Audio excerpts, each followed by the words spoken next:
So a few weeks ago, Cat VR got in contact with me and asked me if I could try their new VR treadmill, the Cat C2 Core, and they asked if I could make an honest review. Well, here it is. So I'm going to keep things short and concise as possible, and while I won't cover everything here, if you have any questions or requests of games you want me to play, then leave a comment below. Not only that, but at the end of the video, I'll be telling you how you could win a Cat C2 Core VR treadmill for free. So make sure to stick around to the end for that. Let's go! Now, as a VR player, we are always on a quest to look for more ways to immerse ourselves in a virtual world, and VR treadmills are another stepping stone in that journey. VR treadmills have been around for a while, but almost every iteration has had the same issues with bringing VR treadmills to the mass market. The first one is usually cost. Developing a VR treadmill with accurate motion tracking and safety features incurred a high production cost, making these devices relatively expensive for the average consumer. The space requirements of VR treadmills often demand a dedicated space for installation, and that can be a challenge for users with limited living space.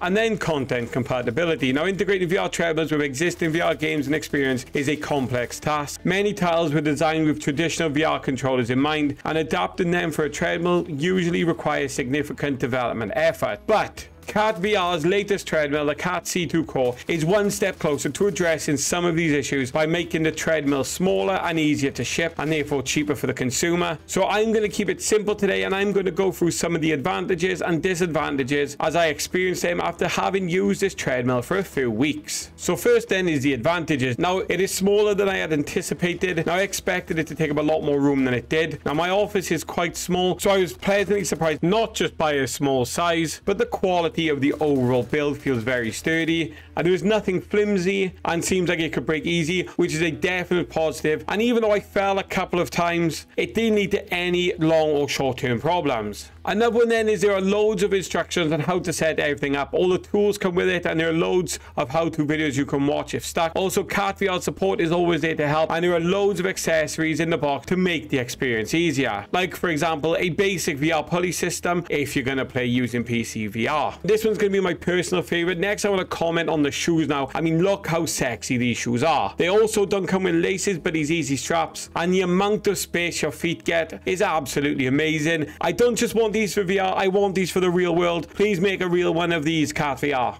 Now, one of the huge parts where this shines for me is that it can turn any game into a sneaky workout. Now, it might seem easy when you watch it, but it does get the heart racing and the blood pumping, and it doesn't take long before you're setting up a fan and grabbing the towel. But I also accept that for some people, they want to chill and play games. Even some of the VR players just like to take it easy, so this could be a negative for some people. So next then is the Cat Gateway app, which is the app you need to make everything work. It's basically a controller remapper that changes the controls of the game to work with the motion on the treadmill. It has loads of functionality, so you can set it up with any game, and it does this really well. And you can save presets so you can quickly jump between your preferred settings. So now I've got the main advantages out of the way, let's go to the disadvantages. Now, the C2 Core gets delivered in a large heavy package that requires at least 2 people to pick up and move around, and it needs to be put together by the user, so you will need to put a few hours aside to put it together. You will only be able to move it by an inch or two due to how heavy it is, so it's not going to be for those who have very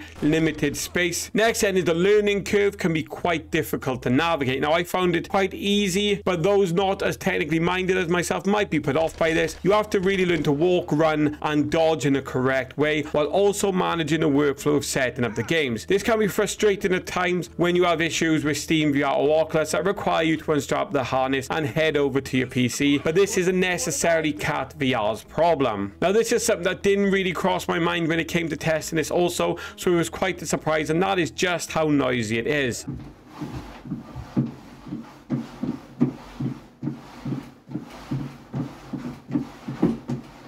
As you walk and run, you could easily wake the dead with how noisy it is. Now, as you get better, the noise does dampen a little bit, but you'll never be able to play this in a library. Not that you would. So the Cat C2 Core is currently on sale for $899, with the regular price being $999, but you could win one for free. And here's how. Well, the amazing team at Cat VR are hosting a giveaway where you could win a brand new Cat C2 Core gaming treadmill or a copy of the game Grimlord. All you have to do is go down down in the description and click on the gleam.io link, fill out your details and complete the steps. And with every step, you earn a number of entries into the giveaway. And the steps are pretty simple like these. And wait, what's this? Did you find the secret? Did I find the secret code? What's the secret? No, I'm joking. I know what the secret code is. So guys, if you go back, rewind the video and rewatch it, you will find a secret code consisting of 7 numbers that if you were to put it into this box in gleam.io, you will gain an additional 20 entries to the giveaway. And that could be the difference between you playing in the same old playstyle of the Quest 2 that you have for years, or running on the spot, jumping and dodging like a pro with a cat C2 called VR Treadmill. So like I said, go back, rewatch the video, see if you can find it. And that's it from me for now, guys. Thanks for watching, and I'll see you in the next one. Peace.